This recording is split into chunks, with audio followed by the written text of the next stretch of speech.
Hello everyone, and welcome back to Alternative Notions. Today we're diving into a fascinating topic that connects the celestial dance of the sun with the intricate balance of life within our own bodies. Have you ever wondered about the incredible relationship between solar irradiation, our body's natural microbial balance, and the enigmatic world of ionizing UV radiation, specifically UVC? Well, you're in for an enlightening journey. We'll explore the unique properties of UVC radiation, its intriguing parallels with X-ray and gamma-ray radiation, and the surprising benefits they bring to our overall health. But that's not all. We'll unravel some of the secrets of melanin, the body's natural protector against these ionizing forces, and understand the intricate rhythm between sunlight and the microscopic life within us. And friends, stay tuned because, by the end, we've got a game-changing recommendation for you. A handy tip on how your smartphone can become your ally in tracking ionizing radiation exposure. So grab your shades, soak in the sunlight of knowledge, and let's uncover the mysteries of solar irradiation and the body's natural microbial balance together. Let's get started. Before we dive into the captivating realm of UV radiation's ionizing potential, let's explore the composition of UV radiation. UV radiation is categorized into three main types based on wavelength: UVA, UVB, and UVC. In this case, the focus is on UVC. UVC has the shortest wavelengths among UV radiation, ranging from 100 to 280 nanometers. These shorter wavelengths mean higher energy. This higher energy is a result of the more rapid oscillation of electromagnetic waves associated with shorter wavelengths. The majority of UV radiation falls into the non-ionizing category. This includes UVA, 320 to 400 nanometers, and UVB, 280 to 320 nanometers radiation. UVA and UVB rays have lower energy compared to ionizing radiation, and while they can cause damage to biological tissues, they do not carry the same risk of ionization as higher energy radiation. Some groundbreaking research, led by J. Marvin Herndon, challenges the widely accepted belief that UVC radiation doesn't make it to Earth's surface. And there are a couple of mind-blowing findings that caught our attention. Ever heard of geoengineering? It's the deliberate large-scale manipulation of an environmental process that affects the Earth's climate in an attempt to counteract the effects of global warming. They consider it radiation management. Now Herndon and his team suggest that covert geoengineering activities involving aerosolized coal fly ash have been happening since as far back as 1958, picking up intensity globally since 2010. And wait for it, they argue that the heavy dose of halogens introduced by these activities might just be playing a role in ozone depletion. Surprisingly, Herndon and team didn't stop at theories. They took measurements, actual readings of the solar irradiance spectrum in the 200 to 400 nanometers range at Earth's surface. And guess what? Their results are mind-blowing. All wavelengths in this range, including UVC radiation, seem to be reaching the Earth's surface. Now here's where it gets interesting. The shorter wavelength portion of UV radiation, known as UVC 100 to 280 nanometers, steps into the realm of ionizing potential. UVC is unique in that it's closer to the ionizing powerhouses, gamma rays, and X-rays. While the distinction between ionizing and non-ionizing radiation in the UV range is somewhat arbitrary and depends on specific energy thresholds, UVC has the capacity to ionize atoms or molecules, albeit with a lower ionization potential compared to its more energetic counterparts. Today, our theory proposes a connection between solar irradiation, specifically ultraviolet, UVC, radiation, and the control of harmful bacteria. Number 1. Antimicrobial effects of UV radiation. Studies have consistently shown that UVC radiation possesses potent antimicrobial properties. It damages bacterial DNA and molecular structures, impeding their ability to replicate. If this holds true for external bacteria on our skin, exposure to sunlight might contribute to a natural check on bacterial populations, including those that are harmful. Recent research has uncovered the remarkable antimicrobial effects of UVC radiation. While the majority of natural sunlight is comprised of non-ionizing radiation, including UVA and UVC rays from the sun reach the Earth's surface, they could potentially contribute to the natural defense against harmful bacteria on the skin. UVC's ability to disrupt bacterial DNA and molecular structures aligns with the idea that sunlight, including UVC, acts as a natural disinfectant, offering a frontline defense against microbial overgrowth. Number 2. Vitamin D synthesis and immune modulation. Consider the synthesis of vitamin D in response to sunlight exposure. This essential vitamin is linked to improved immune function. Could this synthesis contribute to our body's ability to regulate harmful bacteria, offering a strengthened immune response? In the realm of immune modulation, the synthesis of vitamin D under sunlight takes on new significance. While most vitamin D synthesis is associated with UV exposure, under our hypothetical scenario, the presence of UVC rays may also play a role. Vitamin D, known for its immune-enhancing properties, may contribute to our body's ability to recognize and combat harmful bacteria, thus providing an additional layer of defense when exposed to sunlight. Moreover, controlled exposure to UVC rays might stimulate the skin to produce vitamin D.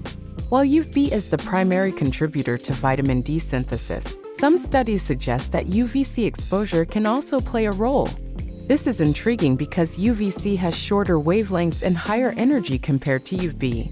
In a laboratory setting or controlled experiments, researchers have explored the possibility that UVC radiation can still interact with 7-dehydrocholesterol in the skin, leading to the synthesis of pre-vitamin D3. This intriguing possibility adds another layer to the potential immune modulating effects of sunlight, potentially enhancing our body's natural defenses. Number 3. Microbial diversity and sunlight exposure. Research into the human microbiome reveals that microbial diversity is influenced by various factors, including environmental exposures. Could sunlight be one such factor, shaping the microbiome and creating an environment less conducive to the unchecked growth of harmful bacteria? As we peer into the intricate world of the human microbiome, we find that microbial diversity is influenced by a myriad of factors.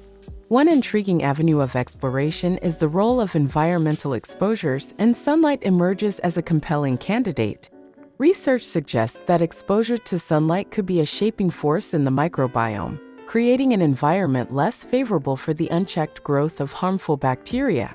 Just as a diverse ecosystem in nature thrives with balance, a diverse microbiome may offer resilience against the dominance of specific pathogens. Sunlight, as an environmental factor, might contribute to the intricate balance within our microbial communities, fostering an environment that is more conducive to health. If UVC rays from the sun were to reach the Earth's surface, they could potentially contribute to shaping a microbiome environment less favorable to the proliferation of harmful bacteria. Sunlight, as an environmental factor, might play a crucial role in fostering a diverse microbiome that offers resilience against the dominance of specific pathogens. Number 4. Circadian rhythms and microbial dynamics. As we consider the interplay of circadian rhythms, our internal biological clocks influenced by sunlight exposure, a fascinating question arises. Could the cyclical nature of sunlight contribute to the dynamic balance of microbial populations, preventing overgrowth? Our bodies operate on a finely tuned rhythm, responding to the daily cycles of light and darkness. This rhythmic dance could extend beyond our physiological processes to the microbial communities that coexist with us. In the context of circadian rhythms and microbial dynamics, the cyclical exposure to sunlight, including UVC, becomes a potential regulator. The rhythmic dance of sunlight, operating on both physiological processes and microbial communities, may act as a natural mechanism to prevent the unchecked proliferation of harmful bacteria. This rhythmic regulation could contribute to maintaining a delicate equilibrium within our microbiome. Therapeutic use in skin conditions. UVC radiation could potentially be used for therapeutic purposes in treating certain skin conditions. Controlled exposure might have beneficial effects on conditions like psoriasis or vitiligo. Conditions like psoriasis and vitiligo involve abnormal cell growth or dysfunction in the skin. Psoriasis is characterized by the rapid turnover of skin cells, leading to the formation of plaques. In controlled settings or even moderation, for many, UVC could potentially slow down the rapid cell turnover, leading to an improvement in symptoms. Vitiligo, on the other hand, involves the loss of pigment-producing cells, melanocytes, in certain areas of the skin. For vitiligo, where there is a loss of melanocytes and pigmentation, UVC might be considered to stimulate the remaining melanocytes or encourage repigmentation in affected areas. These areas would need to be rigorously tested, as only controlled artificial forms of UVC has been monitored. As we bask in the glow of these potential benefits, it's essential to balance our appreciation for sunlight with awareness of the associated risks. Overexposure to UV radiation can lead to sunburn, premature aging, and an increased risk of skin cancer.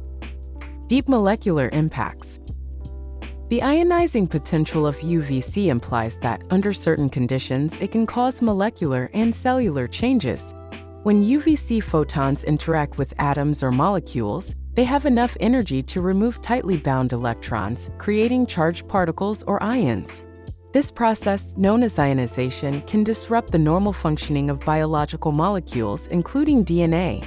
This disruption can lead to mutations, alterations, or even cell death. As a general rule, it's crucial to note that, while exposure to UVC might have benefits, overexposure potentially carries risks. Prolonged or intense exposure can lead to adverse effects, including damage to living tissues and an increased risk of skin cancer. Melanin comes to our defense to aid in protection to our tissues and cells. Melanin, a pigment found in the skin, hair, and eyes, serves as a natural defense against UV radiation, including UVC. The melanin in our skin is categorized in two primary categories: eumelanin and pheomelanin. Eumelanin and pheomelanin, the dynamic duo dictating our skin and hair hues, play contrasting roles in our body's defense against UV radiation. Eumelanin, the dark night of pigmentation, is comprised of carbon, hydrogen, nitrogen, and oxygen, and is the reason behind the rich browns and blacks in our skin, hair, and eyes. Comprising brown and black subtypes, it stands as a robust guardian against UV rays, excelling in absorbing a broad spectrum, including the notorious UVA, UVB, and UVC. This stellar absorption capacity forms a protective shield, thwarting UV rays from delving deep into our tissues. Those blessed with higher eumelanin levels, notably individuals with darker skin tones, enjoy an inherent defense mechanism against UV-induced harm, minimizing the risks of sunburn and skin cancer. On the flip side, we have pheomelanin, the artist behind red and yellow hues in our hair and skin canvas. Distinguished by its sulfur content absent in eumelanin, pheomelanin is a lesser UV absorber. Its diminished efficacy against UV rays translates into limited natural protection. Those graced with higher pheomelanin levels, think redheads or fair-skinned individuals, may find themselves with a less robust shield against UV radiation. This potential deficit exposes them to a higher susceptibility to sunburn and an elevated risk of skin cancer when basking in the sunlight. Thus, the interplay between eumelanin and pheomelanin paints a fascinating canvas of our body's adaptive strategies to solar exposure. Eumelanin, especially in higher concentrations, offers better protection due to its superior UV absorption properties, while pheomelanin provides comparatively less protection. The interplay between these melanin types contributes to the diversity of skin tones and their respective responses to sun exposure. Here's how melanin provides protection. Absorption of UV radiation. Melanin is effective in absorbing UV radiation across the spectrum, including UVA, UVB, and UVC. This absorption process occurs in the skin's outermost layer, preventing these harmful rays from penetrating deeper into the skin. Scattering and reflection. In addition to absorbing UV radiation, melanin also scatters and reflects these rays away from the skin's surface. This scattering action helps to disperse the energy of UV rays, reducing their impact on underlying tissues. Prevention of DNA damage. UV radiation has enough energy to potentially cause damage to cellular DNA. Melanin helps in preventing this damage by absorbing the UV photons and neutralizing their harmful effects on the genetic material within skin cells. Protection against sunburn and skin cancer. Exposure to UV radiation, especially UVC, can lead to sunburn and increase the risk of skin cancer. Melanin's protective role is crucial in minimizing these risks by acting as a barrier that shields the skin from excessive UV exposure. Adaptation to sun exposure. Individuals with higher melanin levels, such as those with darker skin tones, have a natural advantage in terms of UV protection. The melanin content in their skin provides built-in resistance to the damaging effects of UV radiation, offering some level of defense against sunburn and long-term skin damage. Now, let's shift our focus to a fascinating application of modern technology, using smartphones as radiation detectors. The advanced image sensors found in our ubiquitous smartphones are not only adept at capturing visible light but can also detect ionizing radiation. How smartphone cameras detect ionizing radiation. The complementary metal oxide semiconductor, CMOS, sensors, prevalent in today's smartphones, can turn these devices into radiation detectors. When a radiation incident occurs on a smartphone camera CMOS sensor, it generates a signal. This signal, distinct from visible light, can be isolated, allowing smartphones to function as efficient radiation detectors. A detailed investigation. Smartphone as a radiation dosimeter. Let's delve into a detailed investigation conducted on a well-reviewed smartphone application for radiation dosimetry. This app, available for popular smartphones, was tested on an iPhone 6s with a CMOS camera sensor. Black tape was ingeniously used to block visible light interference. Testing the radioactivity counter app. The radioactivity counter app, developed by Rolf Dieter Klein and accessible on Apple's App Store, was installed on the smartphone. Rigorous testing involved using a calibrated radioactive source, calibration concrete pads with known concentrations of radioactive elements, and even direct sunlight. Smartphone CMOS sensor sensitivity and limitations. Results showed that the smartphone CMOS sensor is impressively sensitive, detecting radiation doses as low as 10 GY/H. It exhibited a linear dose response and an angular dependence. However, there are limitations. The radioactivity counter app requires 4 to 10 minutes to offer a stable measurement. Considerations for precision and accuracy. It's important to note that the precision of measurements is influenced by factors such as heat and the smartphone's battery level. While the smartphone may not match the precision of conventional detectors, it proves useful in detecting radiation before it reaches hazardous levels. Applications and safety measures. The smartphone, equipped with this capability, serves multiple purposes. It can be employed for personal dose assessments, providing a real-time understanding of radiation exposure. Additionally, it acts as an alarm, alerting users to the presence of high radiation levels. And there you have it, our deep dive into the cosmic realm of solar irradiation, melanin's protection, and the amazing dance of our body's microbial balance with sunlight. Thanks a bunch for tuning in. Before you go, give us a shout in the comments, toss a like our way, and hit that subscribe button if you enjoyed today's video. And remember, all in all, this is just another alternative notion. Until next time, stay curious.